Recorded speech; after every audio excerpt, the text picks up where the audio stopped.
Here with Washington State women's basketball head coach Kamie Ethridge. Coach, what are your thoughts after your team collects a 70-60 victory over Cal here at Beasley Coliseum? Well, obviously just happy to get a win. I think it's incredibly hard to win in this league, and just a hard-fought game. I thought Cal, just wouldn't give up. I thought we had a great third quarter and separated ourselves a little bit, but, it's like I said, it's hard to close out a game.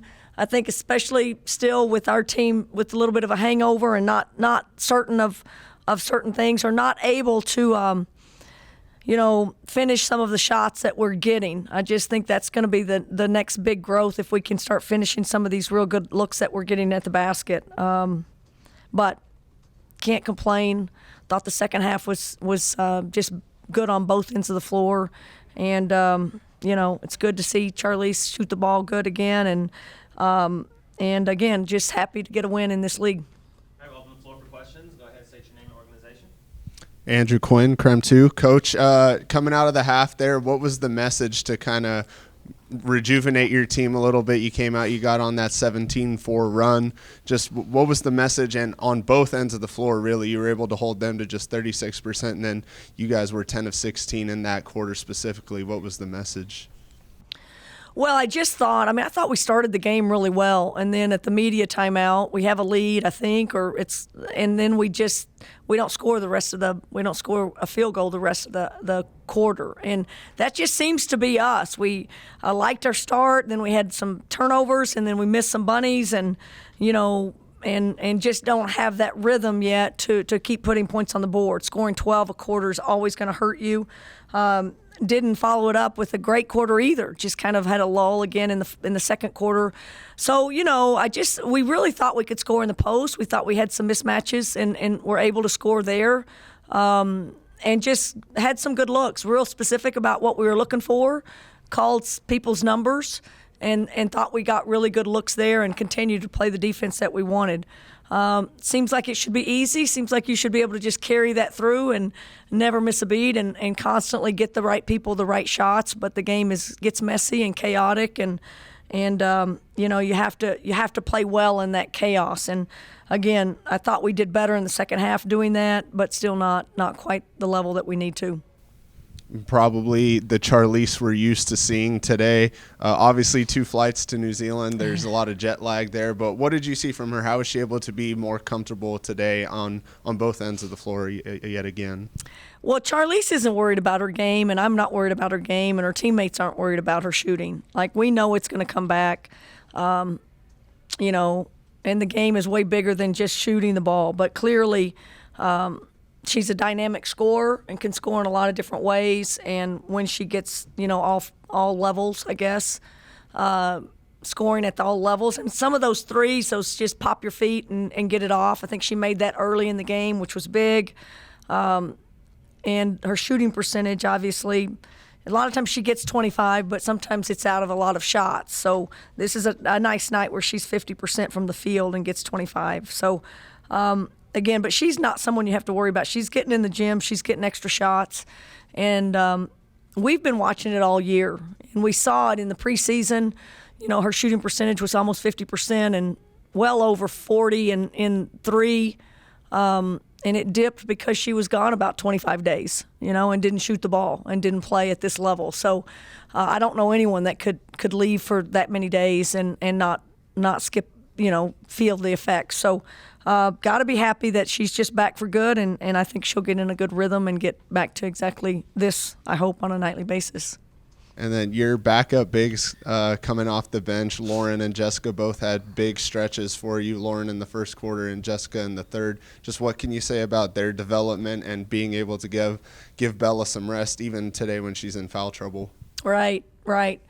I know Lauren's a fan favorite already. She can just come in and her nickname needs to be Buckets or something, because that's all she does. She's definitely given herself the green light. And we need that, that she's so different than anyone else that we have on our team.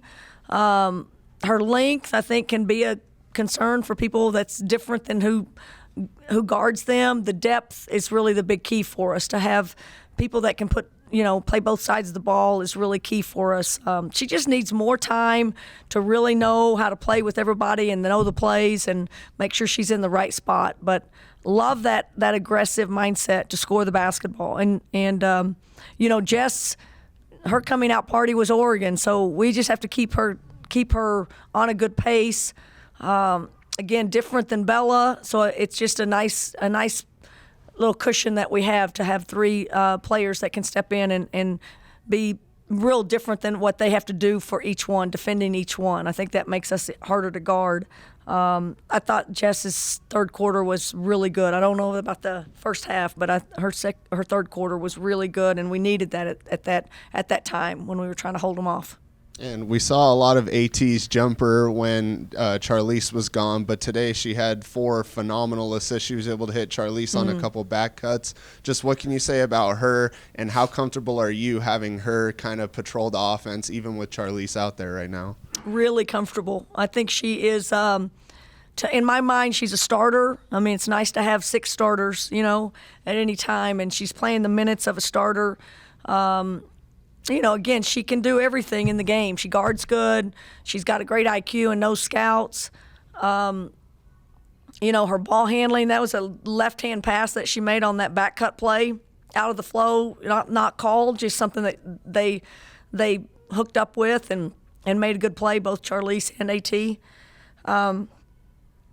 I thought the 3 that she got in the first half was kind of, we talked about it at half, Tara, sometimes people give you the ball too soon. She was running down that, and I think was going to have a really good rhythm shot, and the ball came at her too fast, and she still kind of shot it. I mean, those are the kinds of things that I think are keeping us from scoring better at those times. It's not always the shooter. Sometimes it's the passer and the timing of the pass and things like that.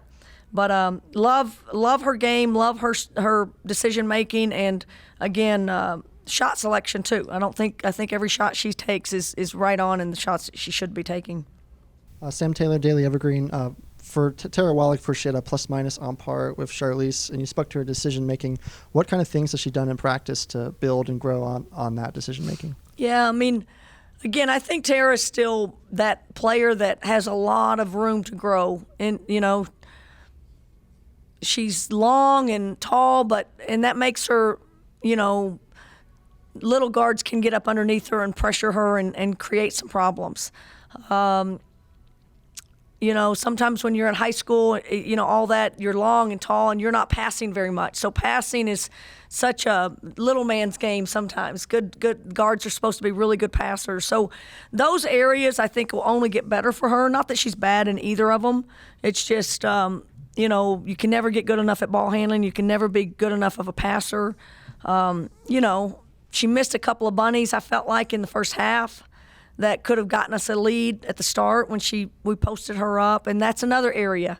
She's not super comfortable doing it. She's trying really hard, and when we can find mismatches for her and Charlize, Ula sometimes in the post and not just always be the 5 player, I think that's when we can really get those numbers up in points in the paint, which was really good for us tonight. But a lot of that had to do with us trying to post Tara and Charlize and other people in the paint besides our bigs.